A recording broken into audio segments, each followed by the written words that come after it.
science of turning fiction into fact.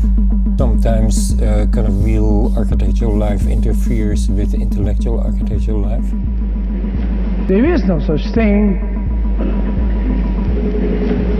as architecture. The following conversation is a re-release of episodes 106 and 107 on Indian Mid-Century Modernism, featuring Mark Jarzombek, Anthony Vidler, Partha Mitter, and Sunil Khilnani. This conversation anticipates the upcoming webinar panel discussion on Globalization and the Modernist City, happening on December 13th. You can find registration information on our website or mappinpublishing.com/webinar.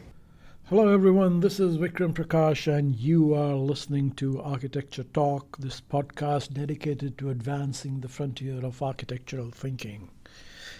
Today I am very happy to be bringing you Is Mid-Century Indian Modernism Still Relevant?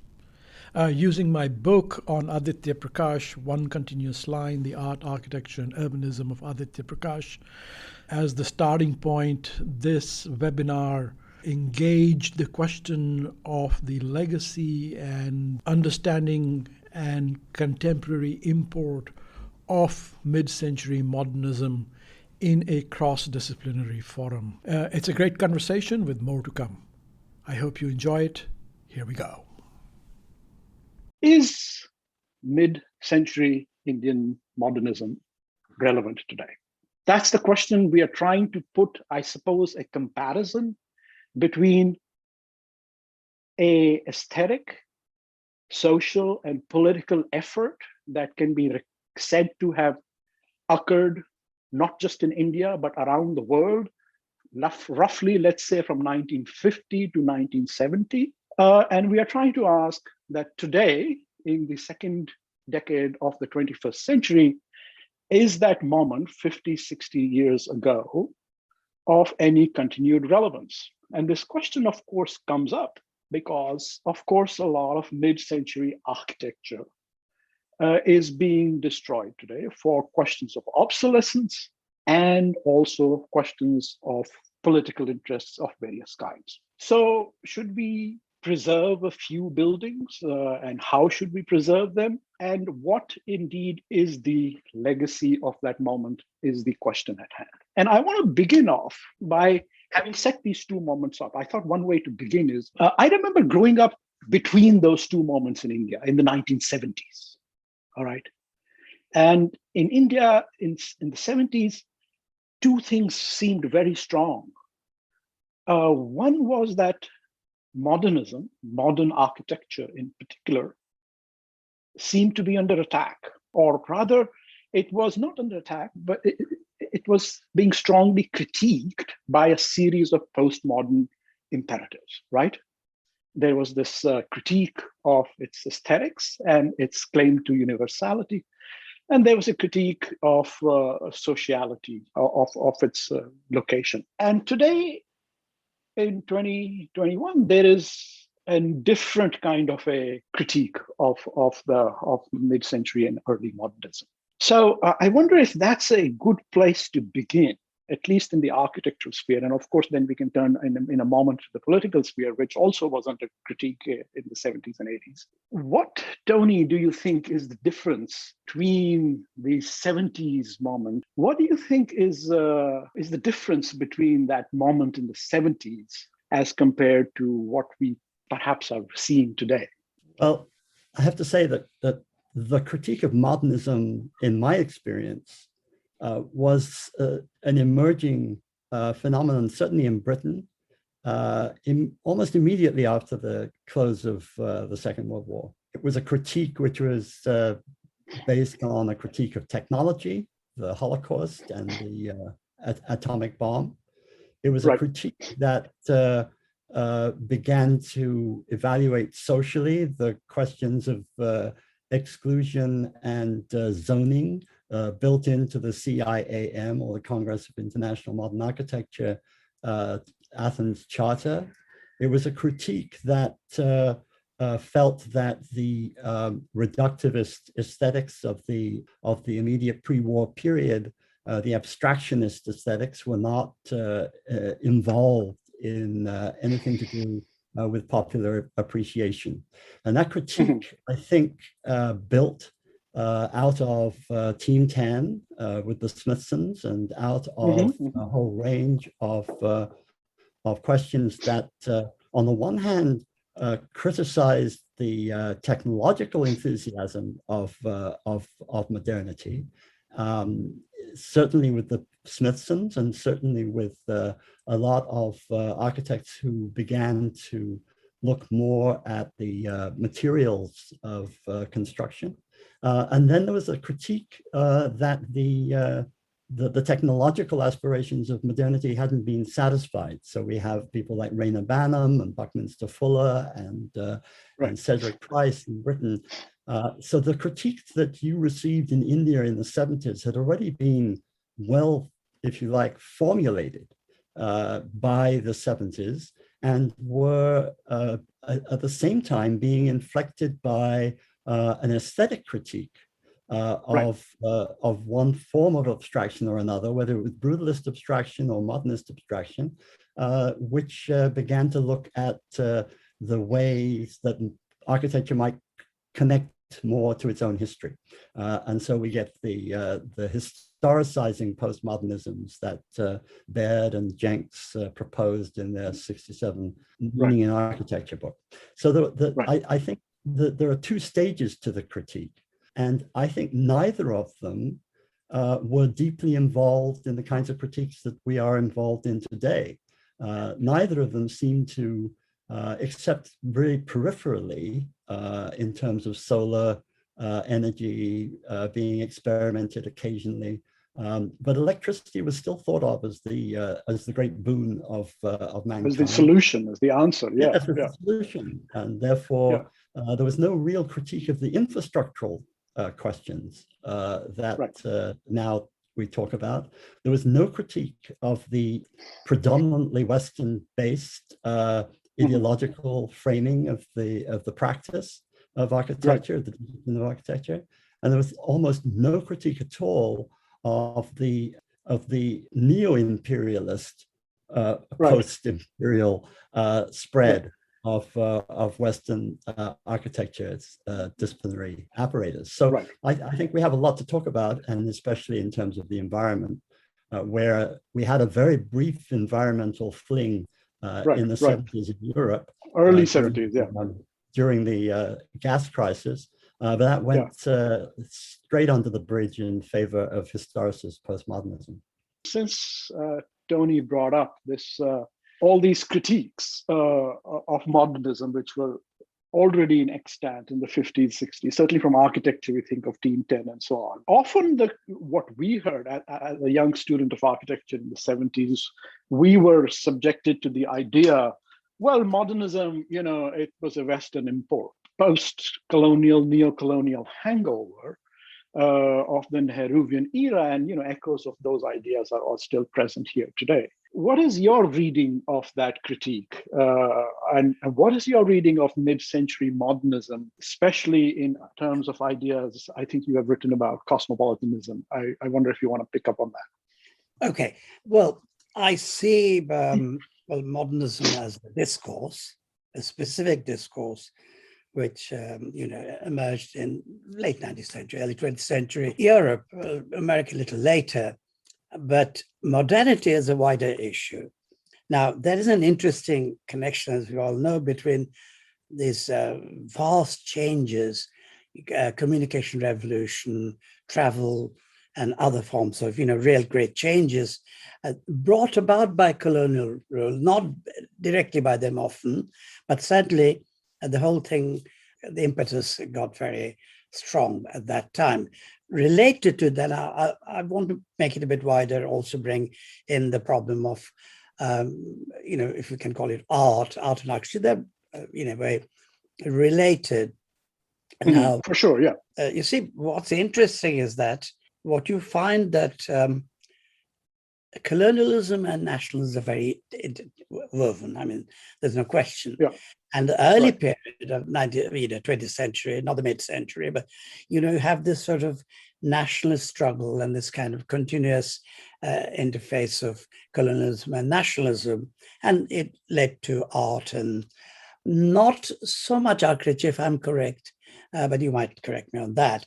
But what then happens is very interesting. Let's take Nehruvian period. What is interesting is that you have related to, let's say, Nehru's own dreams about a transforming society, which would be secular, modern, society, and leave all the previous terrible things behind. Now, the interesting thing about it is it has also links with science, the teleology, the continuous linear history, that it goes on and on, both in science and art. Both have tremendous problems, but let me not come to that yet. So this period, can I say that 47 is a very important date, not just for India. That is the beginning of the process of decolonization. And a whole lot of countries come into it. Shall we say 50s and 60s, because by 70s, a lot of critiques started happening. But this is a very, I call it, it's a great optimistic period. Everything can happen, it's possible. So Nehru asked Corbusier to come to India. Well, there are also, tremendous kind of interest in America, particularly architects, so many disciples of Lloyd Wright, and Joseph Allenstein, Ray and Charles Eames, they come, they interact. This is a period where there is no questioning of the whole project of modernism. It's very, very forward-looking. There were unfortunate problems within that, and that is why by the 70s, greater critics start happening. But one thing I have to say, to my mind, late 70s is a very different period. Now, all the way from 47 to the late 60s, you have critiques of capitalism, but these are always within the Western teleological framework. There's no challenging. And postcolonialism, postmodernism begin to challenge that. And that actually has a lot of impact eventually on art and other aspects. Does that make sense? So the next period is a period of rethinking.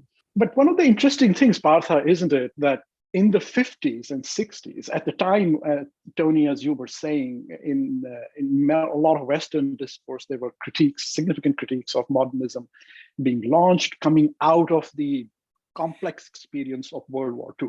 The interesting thing is, modernism, in a sense, modern architecture takes off in Chandigarh, in Islamabad, in Dhaka, in Tel Aviv, in Brasilia, a little earlier, but also in, if you want, Canberra and Ankara. It sort of becomes an important thing as a part of the post-colonial world. Yeah, well, the thing is that I do believe that these critiques were within the Western canon. There's no real questioning. It doesn't go beyond that. So you have a kind of hierarchy, which is challenged increasingly. Yeah. What is the relationship between all these, let's say, Western critiques and the post-colonial, can we say, embrace of modernism? Is that a fair...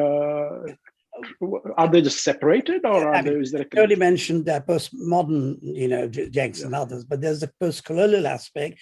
These are working, they take modernism and all the other aspects, and they critique, and the critiques are very different. But you see, before that, there are so many very important figures. Rosalind Krauss, for instance, challenging the idea of originality of the avant-garde. But they never actually grapple with the problem of non-West and its own issues. So that, I think, is a very fundamental difference from the late 70s, 80s. And I think, Partha, you're absolutely right in saying that the critiques I talked about immediately after the war in Europe are totally within the Western canon. Absolutely. And they follow from your distinction between modernism and modernity. There was no question that the Smithsons, in criticizing Corbusier, were not criticizing the idea of a modern architecture. They still wanted a modern architecture. Yes. And all the way through, I think, we're having a big conference tomorrow on Alan Cahoon's criticism. And he was all the way through a modernist, even though he understood the incursions of a kind of historical nostalgia that were emerging in postmodernism. So the modernity was still there as a flag that should push architecture, no matter which way. Yeah. Do you think that we are still living in the shadow of modernism by even rejecting it? It's there. I mean, it's in the background. Before we turn to the immediate present, Sunil, I mean, how do you see from your perspective, from as a historian, the issue of mid-century nationalism and the post-colonial question? And if you can, how does it connect to art and architecture? Sure. No, thank you. So I mean, perhaps rather than thinking about the moments of critique, one might just think about the different valuations of forms of modernism in India and how that's changed at different moments. And I mean, I guess what I would say and see is that, the way modernism comes to India is very much through a cultural and political impulse. It's not driven by, for instance, changes in the industrial forms and structures of production, which are very important to the way modernism develops in the West. I mean, it's really in relation to industrial design and those sorts of imperatives that modernism starts to emerge. That's not the case in India. It's very much driven, and in that sense, it's an elite and very largely a state initiative that brings modernism to India. So it's the aesthetics and the politics which bring it, I think, to India. And that means that the kind of modernism that crystallizes in India is very different. And so if you take Chandigarh, I would say it's a kind of bureaucratic modernism that Chandigarh comes to represent. It's a form of modernism where the rest of society is actively insulated. As you know, Corbusier himself stipulated, this was a seat of government and administration, no industry, no manufacture, no real life of India should kind of contaminate the monumental structures of modernism. And then, in the introduction, in the sort of audiovisual, you had something about how, the furniture, the movable objects of modernism, the furniture, etc., suddenly took on this valuation through the market recently. And that's a moment I know well, because I was actually in Chandigarh in the 90s with some French dealers at the time. You saw this furniture, and it was essentially, government, it was all marked in white paint with government inventory numbers. It had this kind of, there was no aesthetic valuation given to it. It was a bureaucratic piece of instrumental use. And of course, the 90s was also a moment when India was opening to the market.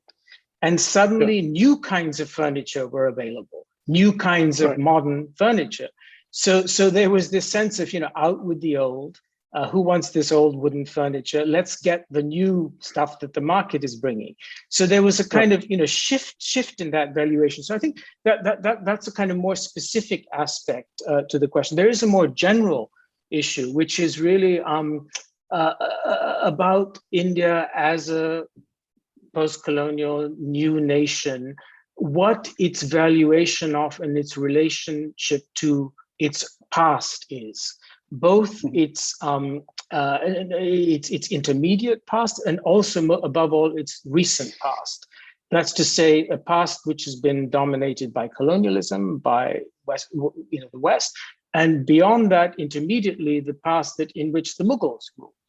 And what you see playing out today in India is a kind of anxiety, not just of influence, but an anxiety of what's seen as Western influence, and perhaps influence that has come from the West.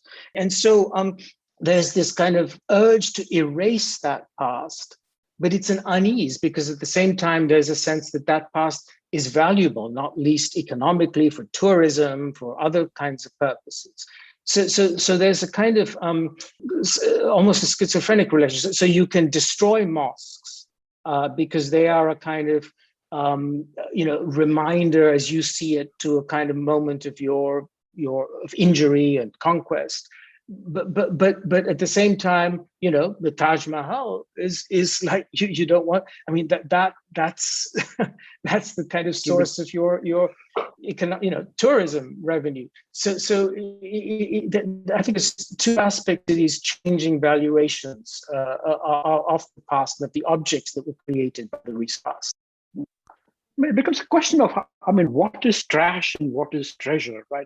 That becomes, in a sense, the preservation question as indexed to ideological and political questions, right? The anxiety of influence is politicized in many different ways. So how do you describe, the modernist, the Nehruvian moment's adoption of Western modernism? Is it as a political thing? Is this simply a matter of the cultural rooting of the Indian nationalist elites, or is it also an iteration of this question of influence and the anxiety of influence in different ways? It's important to see that the kind of what we call Nehruvian modernism. The Nehruvian project was not simply a modernist one. It was a vastly plural one. And I think the important thing to remember is that, you mentioned Islamabad, Dhaka, Brasilia. These were capital cities that really were statements of the nation. Chandigarh was not a capital. Chandigarh was a state capital.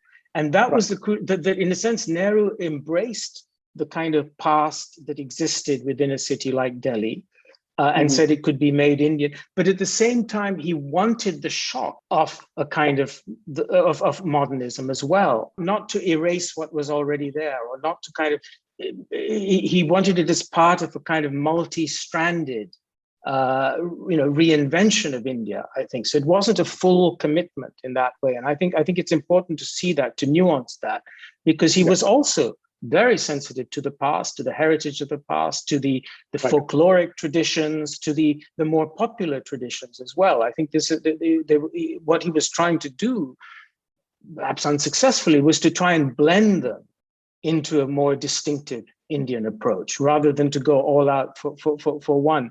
So, Chandigarh, as he said in one of his speeches, it's like a hammer blow for India. It was a sort of necessary shock that India needed in order to kind of make activate, you think. Yes, and to activate this kind of dormant intellectual and aesthetic, or suppressed intellectual and aesthetic capacities that had sort of been, pushed down by colonialism. So I think it was part of a broader strategy, of a plural project, both aesthetically and politically. And I think that's important. Does this all, in general, as an overall field, describe the mechanics of what you would call global modernism at work? That's a great question, and I want to get my answer to that. But I'd like to go back before we turn page to the conversation preceding us about critique of modernism, which I find extremely fascinating. And to start off with, what comes to mind is a reference in your book where you talk about Aditya Prakash's work as negotiating the difference between things that look modern and them be modern, and look at or in quotations. And I read that and I had to put the book down because my head just went like that, and I really had to sort of try to understand what that means. It's an extremely simple sentence, but it's a very provocative one. And I tried to just sort of unpack it in the context of what you were writing and saying, and about now what I'm hearing, in this conversation, very wonderful conversation about critique. Because of course, to look modern privileges a sense of aestheticality, the opticality, the immediacy of something, even though it requires a certain type of learning of how to look. I understand that.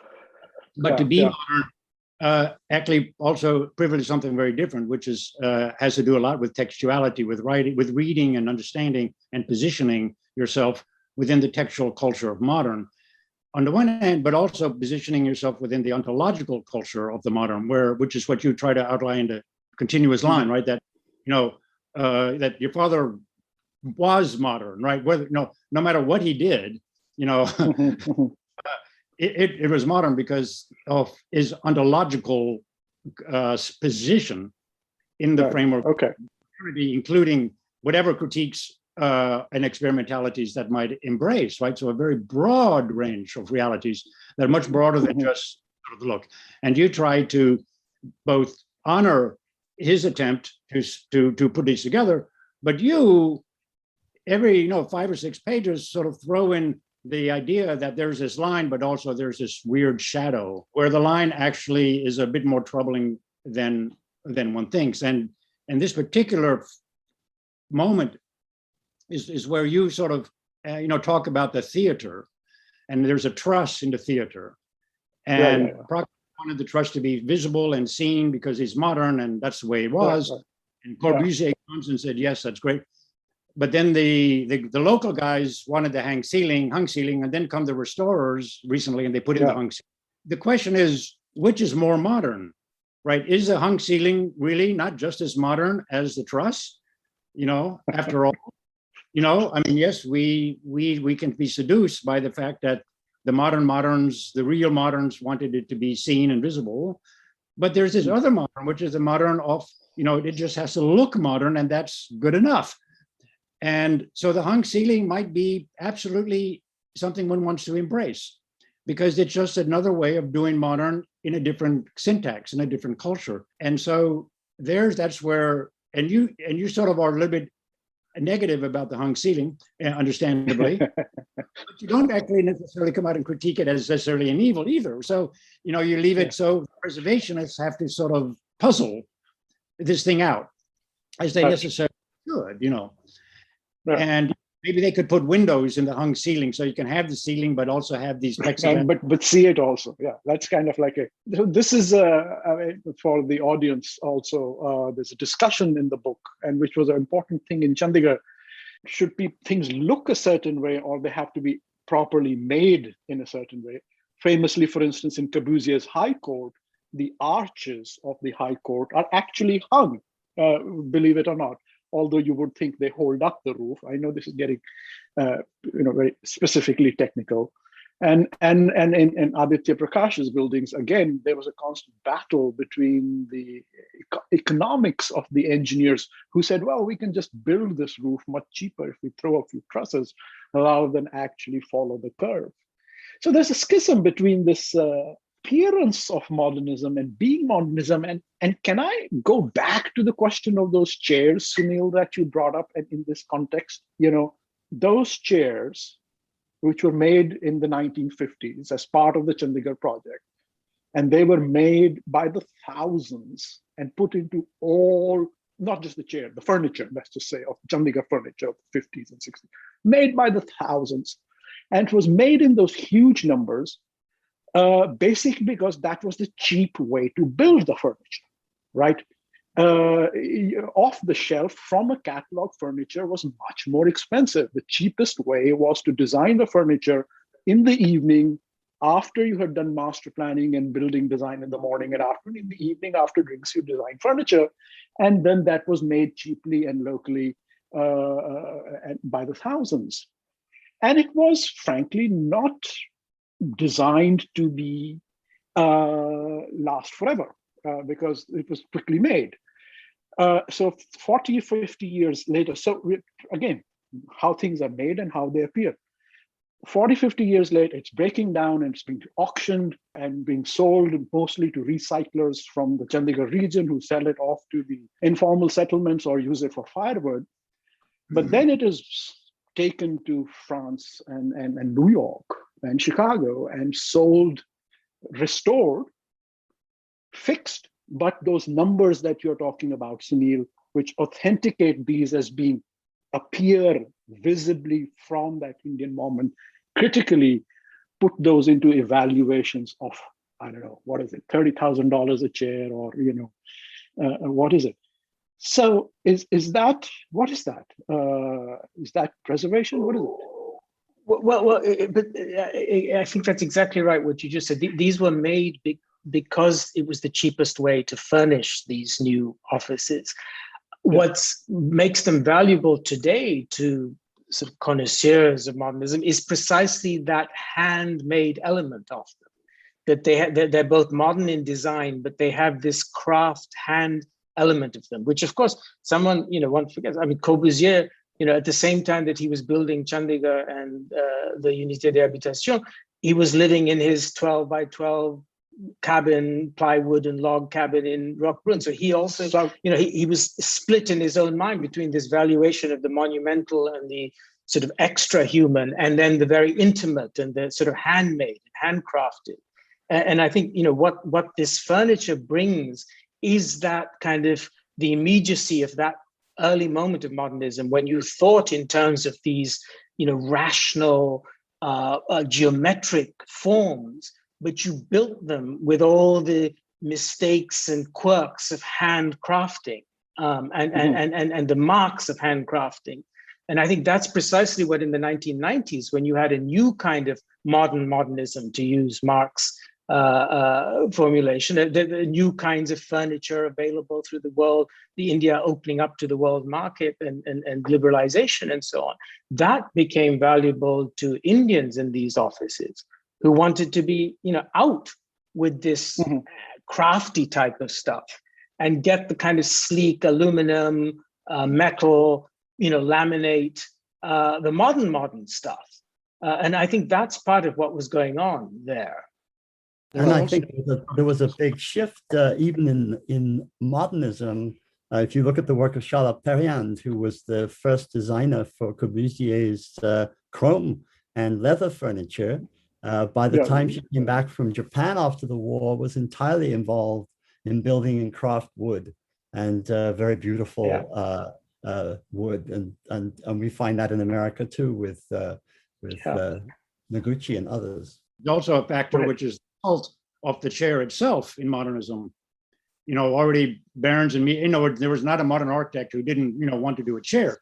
And it becomes, if you will, a type of token of a certain type of theoretical performativity, that sort of try to overcome the alienation of modernism by saying, listen, I can make you quote unquote comfortable or pretend comfortable or not.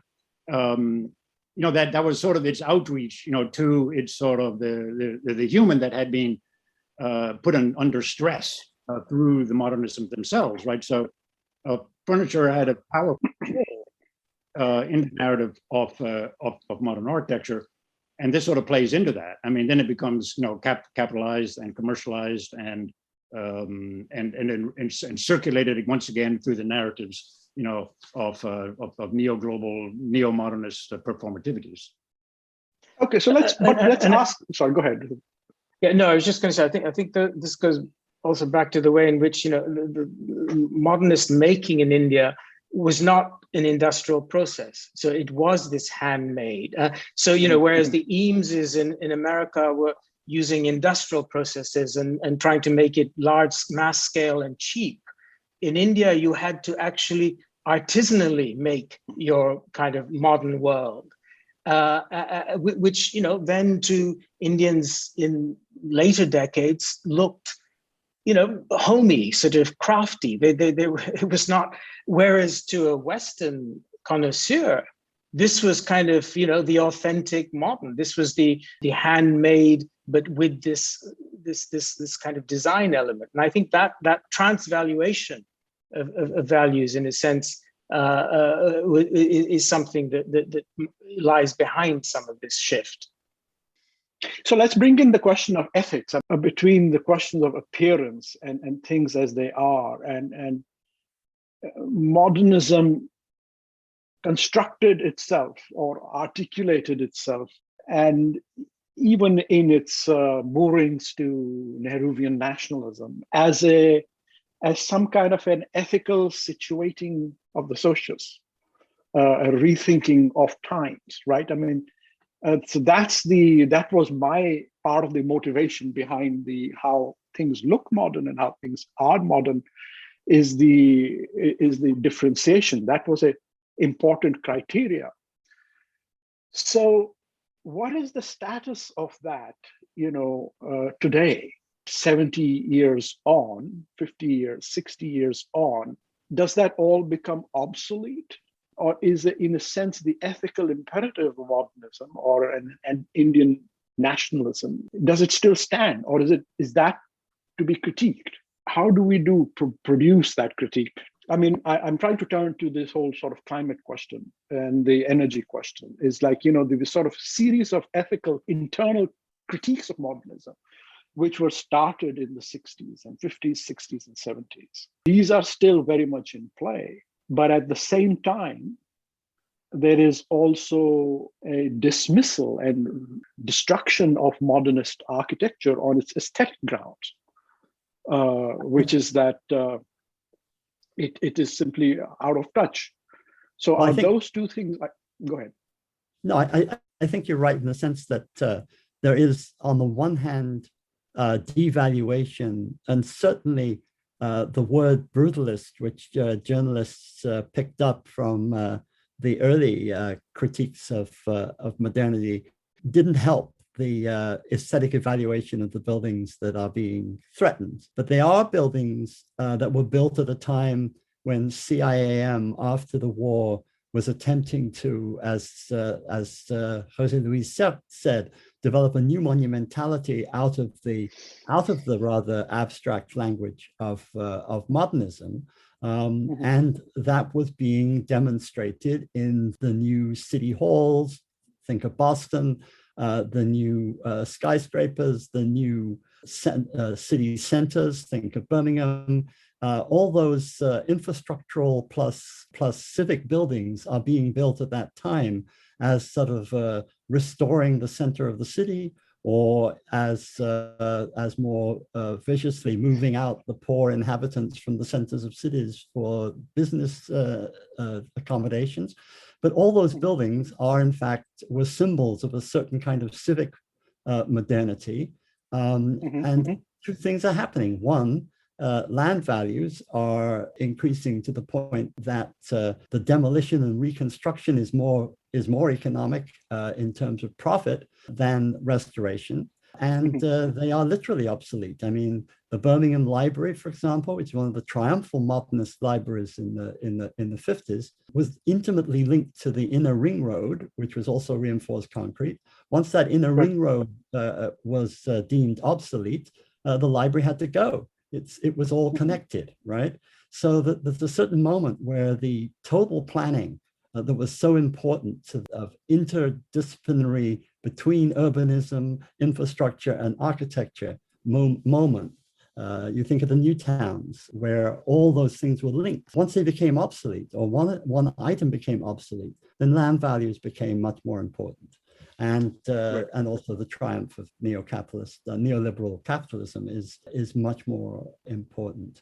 I think on the other hand, though, I think that the sense of from now is that the crises that we're facing in terms of everything from pandemics to environment to major social crises, the major political crises, they kind of wipe out talk about aesthetics. They wipe out talk about the individual building. As long as you can make the individual building out of materials that are recyclable or renewable, as long as you can make it ethically reasonable in terms of the space requirements and its, if you like, modesty in relationship to accommodation, then that's okay. And then beyond that, we are into a much, much more catastrophic stage of thought. Apocalyptic stage of thought, where the small-scale building, even the monument, and especially the monument, becomes completely out of the question. It's not a problem anymore. We have some major nationalistic architecture being designed and built today. I mean, architecture is still being accessed as I don't know how the materials and recycled material question bears into this. But I think, still there are major structures being built in Delhi and in other parts of the world as an expression of a new nationalism. But this is a nationalism that does not index itself to, the 19th, early 20th century modernist idea of nationalism. So what happened here? Yeah, I mean, I think that lots of things to say about that, but I mean, just a couple that I'll throw in at this point. I mean, I think here one has to recall the historically complex relationship between, or rather historical complexity of the politics of modernism. And aesthetic modernism very often went with reactionary politics. Wyndham Lewis, Ezra Pound, etc., Corbusier himself, this idea that you could be aesthetically at the edge of things, but your politics harked back to a world of order, a world of where people knew their place, of deference, of authority. Corbusier's figure of the regulator, the administrative political figure who would keep everything in order. And in a curious way, I mean, I think that what you're seeing today in India is you're seeing a kind of that strand of modernism actually finding some life. So in a combination of, someone like Modi and his chief architect, Bimal Patel, I mean, you see this combination of this distinct, to use the terms you used earlier, being modern and looking modern. You see the desire to look modern. And to pick up to combine a certain kind of, technological aesthetics, a kind of IIT aesthetics with reactionary politics. There, I think the difference there between the earlier moment of nationalism and the current moment, very broadly put, might be put this way, which is that in the earlier moment with Nehru and others and his generation, I think there was a sense that the state had a kind of gently corrective role in terms of the society. So if you look at the Indian Constitution and the early decades of the state, the project was to gradually, patiently move the society in a more just, more fair, more open and democratic direction. The current view of what the function of the state is that somehow it should be expressive of the society as it is. That it's not this gently corrective function, but it should be expressive of some definition of the culture or some claimed view of the majority, that's the function of what the state is, and therefore the architecture of the state and the products of the state should be some authentic expression of, rather than some, in a sense, pedagogically sort of process of directing the society gently in a particular way. And I think that there's been this shift that now the state belongs to the real people, the authentic voice of the people, and that voice must be heard in all its instances, built, ideological, etc. Where is the state today? I mean, in globalization, how did we go from that 50s, 60s corrective to here? I mean, is it because that corrective kind of role of the state didn't work, did fail, or what happened here? That would need several volumes of several historical.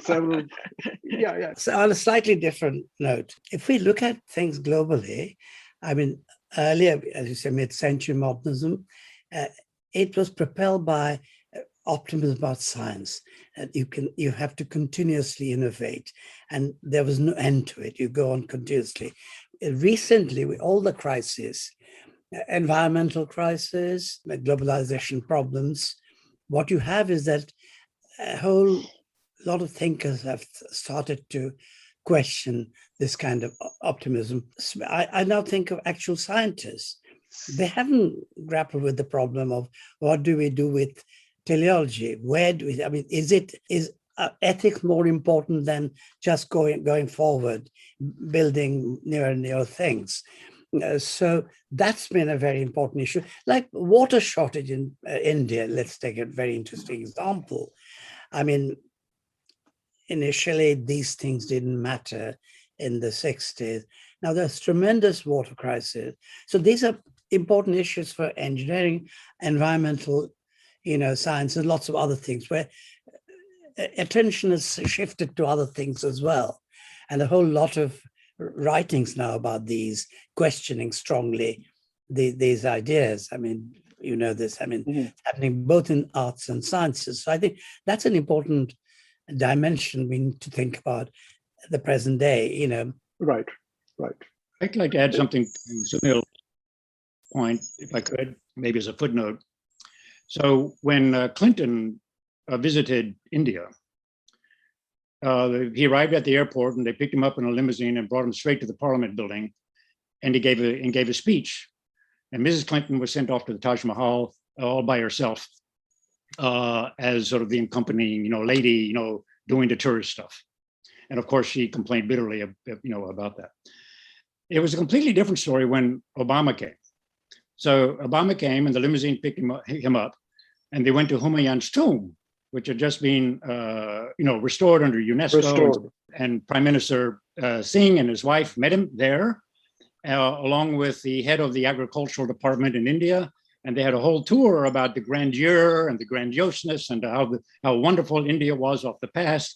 And after they had gotten the good dose of this history, they got back into the limo, and then Obama went to the Parliament building to give his talk. And I think these, the moments, it's about 10 years difference, is remarkably, accurate, if you will, in positing the rise of a type of historical consciousness within the nationalist project in India, for sure, but one that also had become quite global, right under the guise of liberalism. So this is the point. We see these things as sort of extreme nationalism, but this often happened with the acquiescence of the liberal intelligentsia.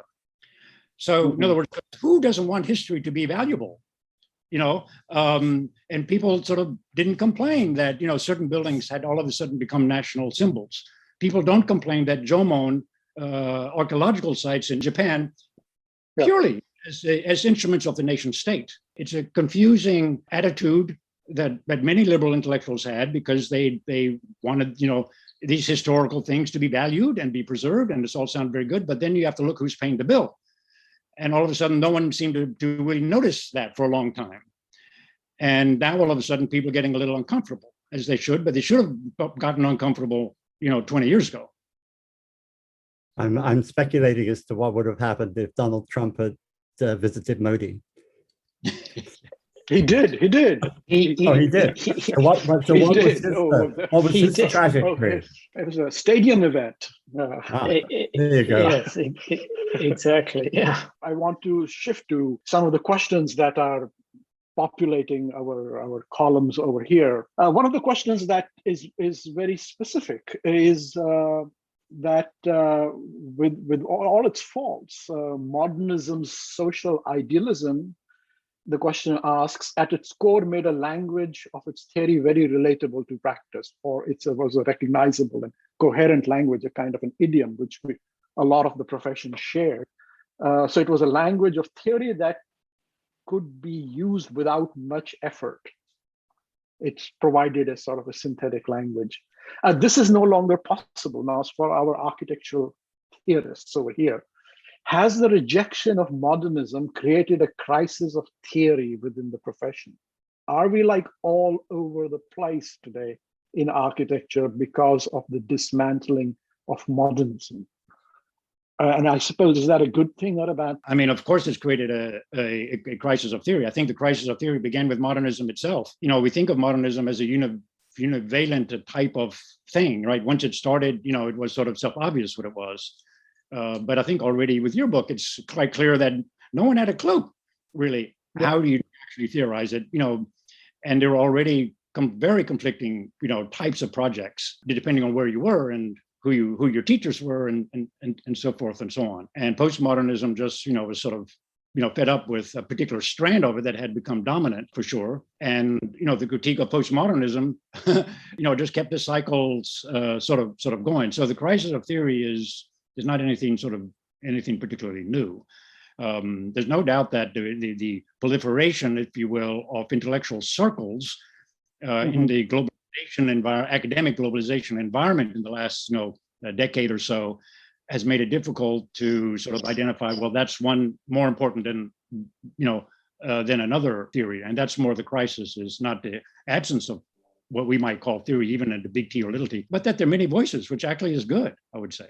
So the sort of crisis of modernism opens up other opportunities for voicing. Any limitations to that argument, or is absolute pluralism always a good thing? No, of course there are huge amount of limitations. Absolute pluralism is probably not a good thing, but it's always connected to power structures, right? Which institutions are trying to control which types of narratives. So you see the AA trying to do something, or you see this school or that school, trying to centralize, their things as they necessarily should.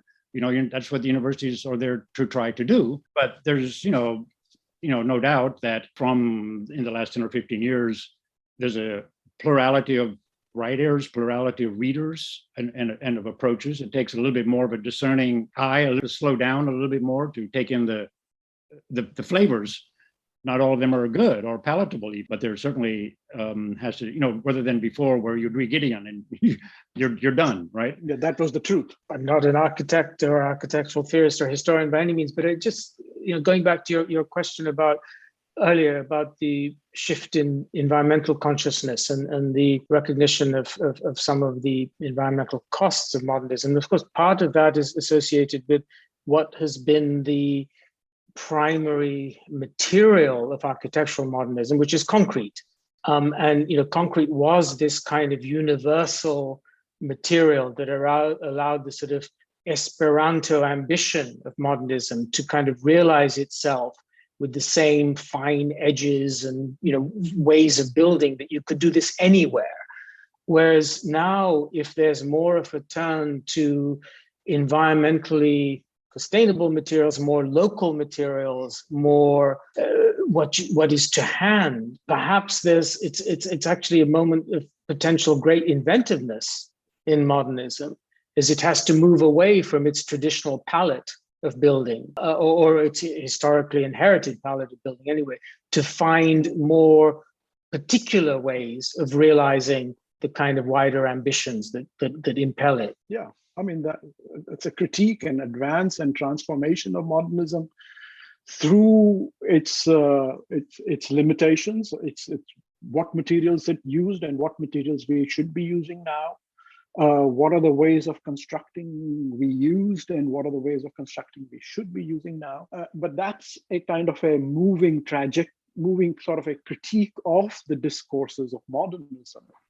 Now, are we to think that this sort of pluralization, if you want, of the modernist question, both aesthetically and I suppose ethically, in terms of its processes. I mean, if the question of using better materials, if the question of working ecologically and sustainably, this is an ethical question, right? I mean, how do we sort of do the work better?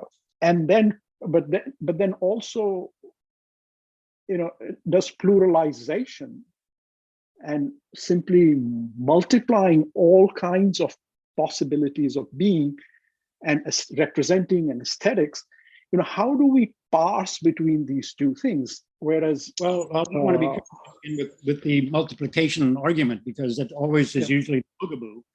If we want to take, let's say, Aboriginal theoricity valid, which becomes increasingly an important voice, especially in the sustainability argument and in materials and so forth. There's some excellent theorists, both in architecture and philosophy, who are Aboriginal, who are Native American, who have very interesting things to say. It also means one has to sort of silence predecessorial voices. So something has to get silenced in order to allow these voices a place at the table. And often those predecessorial voices do not want to shut up. So that's where the role of activism has to come in order to say, listen, you got to let them have a chance to work this thing through.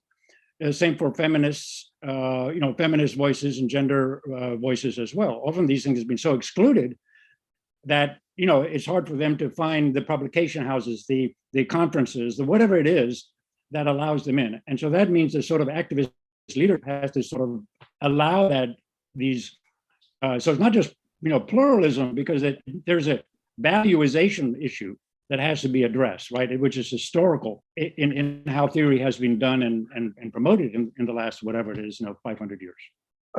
How do you distinguish between enabling and giving an opportunity to voices that have been traditionally marginalized or silenced, and other voices which try to recolonize the discourse through, arguably ideological, narrowly focused interpretations of a broad discourse. Is one to accept, let's say, reductive neo-nationalisms along with creating a platform for diversity of voices? Is that a necessary thing that goes with it? Is that what you're saying, Mark? And those have to be silenced. That's why that's the role of academia, is to make sort of hard decisions. What has to get silenced in order to allow this quieter or the newer voices to be heard? And that's where some spine has to enter into the fray.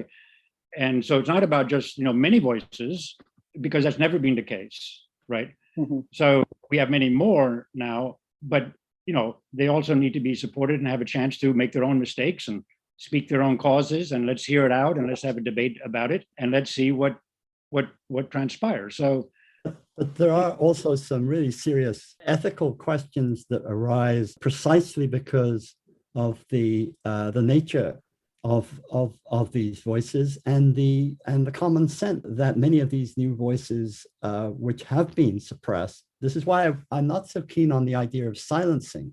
I'm on the idea of rereading and re-understanding. There was a moment where, for example, Charles Davis, who's a very strong intellectual historian of Black architecture, Black ideology, who, he picks up on the fact that much of the teleology-based modernism in terms of progress is based on Spencerian and evolutionary and racially exclusionary formulations.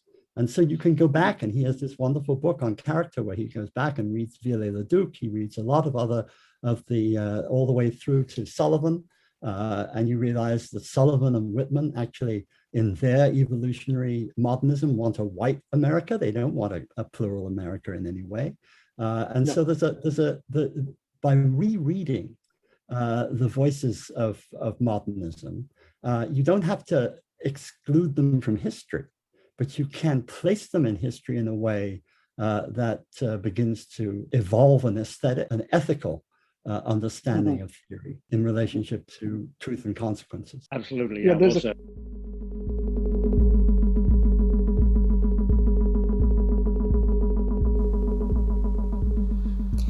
Thank you for listening to Architecture Talk. This is your producer, Amelia Jarvinen. We hope you enjoyed the conversation, and if you did, please subscribe and rate us on iTunes or Spotify.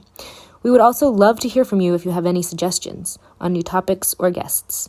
You can always reach out to us on our website, Facebook, or Instagram. Thanks again, and until next time, this is Architecture Talk.